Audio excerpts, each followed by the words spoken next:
All right, good Saturday morning to everybody. Here is the Iceman on the Iceman's Return YouTube channel, and yeah, a lot of rumors flying around. A lot of dirt going around the internet as of late about the sale of TNA Impact Wrestling. It was noted a couple days ago that Dixie Carter's mother, Janice Carter, had stated that the rumors that were flying around weren't true, but yet. We still see all this floating around the internet.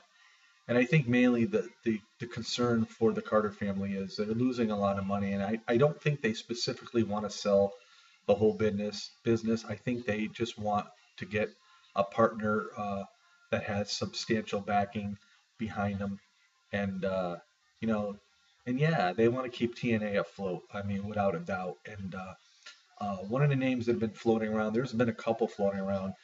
Actually, we've heard the name of Eric Bischoff uh, had interest in buying TNA. I wouldn't like that idea just for the simple fact that Eric would still be in the old WCW days, trying to re-image what was, and it worked back then. Uh, I don't think it would all work at this present day and age. Another name that was just put up on the internet as recently as today was Jake the Snake Roberts.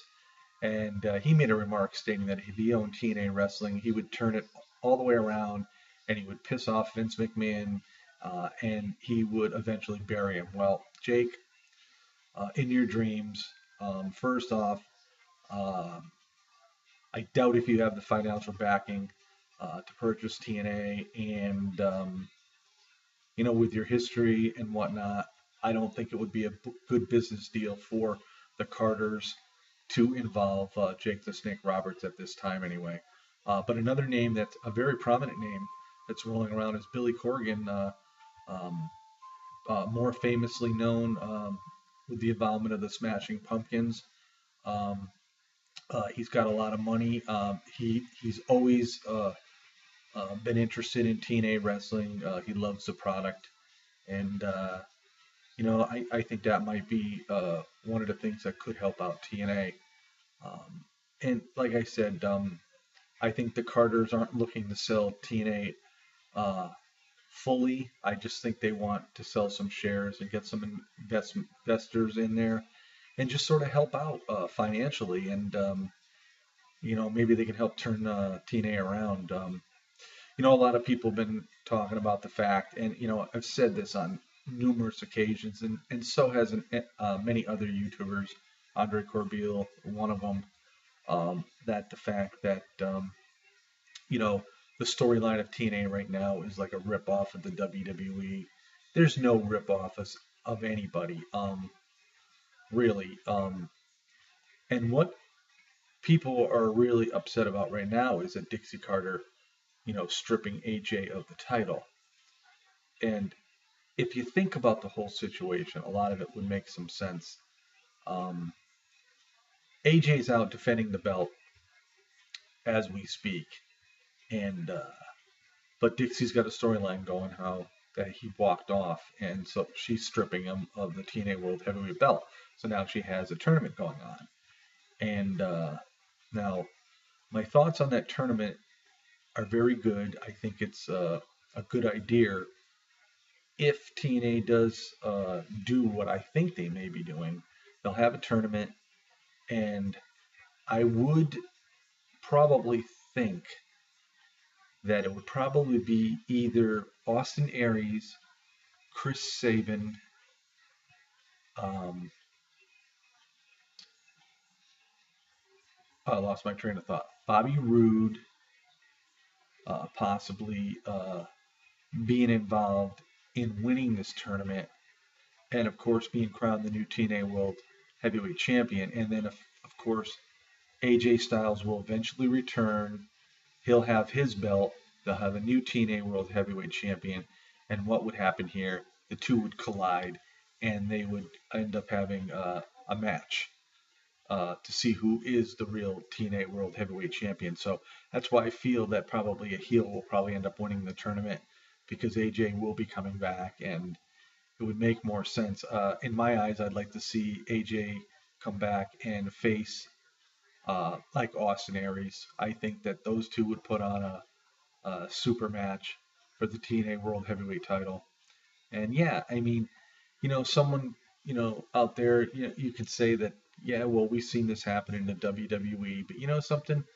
Let's go back to the WWE. A lot of the things that WWE has done has come out of the WCW book or the NWA book, the Crockett promotion. I mean, so it's all one and the same. I mean, everybody's out there trying to make good storylines for good entertainment, and it doesn't matter where you get your ideas from. Um, maybe the timing wasn't right, just for the simple fact that the WWE had a vacated title. Uh, but still, all in all, I think it's good for business for TNA what they're doing. I think the Dixie Carter on air segments are good for TNA. She's getting a lot of heat from the fans, and that's what they really want to see, because the fans show that they're really interested in what's going on.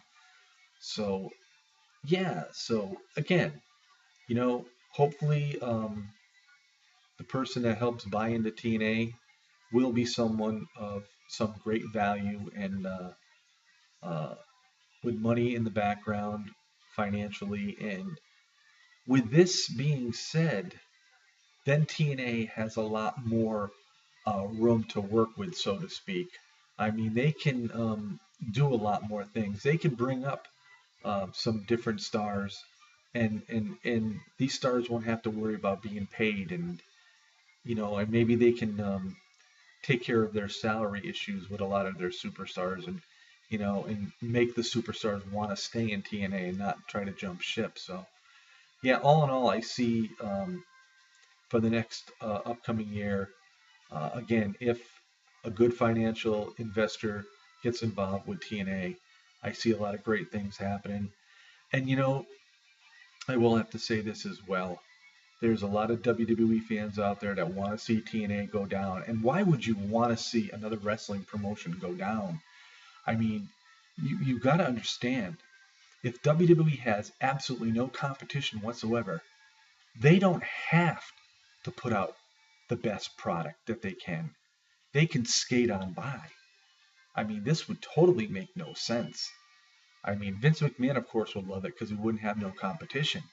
And, when it comes down to it, competition's healthy. And, yeah, so for any wrestling fan, I mean, any pure, true wrestling fan, like myself, Andre Corbeil, Gemini 888, there's a number of guys out there. I mean, I can't list them all, but for any pure wrestling fan, you don't want to see a wrestling promotion go down. Um, and for people to think that or want that is totally ridiculous. And sometimes maybe you ought to look in the mirror and say to yourself, what's wrong with me? You know, because it's wrestling. And the more wrestling we have, the more different promotions we have to watch.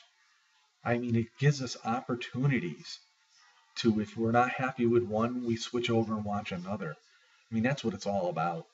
Um, it's wrestling. It's all about wrestling, not about the WWE, not about TNA, not about Ring of Honor, not about PWG. It's about wrestling. And when you start dissecting it and, start separating everything and whatnot, it's not a good thing. It just isn't. So, like I said before in the past, all the promotions we had in the past just made it so much fun because there was so many different types and styles of professional wrestling out there that we could watch different superstars. I mean, say if you're watching WWE and you're getting tired of seeing Bryan, Orton, Cena, Punk, and whatever, you go to a different promotion and you start seeing different stars, and you at least have a choice throughout the week that you can watch all these different wrestling stars and not get bored with just one wrestling promotion. So that's what it's all about. It's all about wrestling. And for anyone to want a promotion to go down, and to go out of business. To me, it's a shame. You ought to look at yourself and think about it. So anyway, this is the Iceman here on this Saturday. Another work day. I haven't had a day off since last Monday, and I won't get another day off till Monday. So peace out, everybody, and have yourself a great day.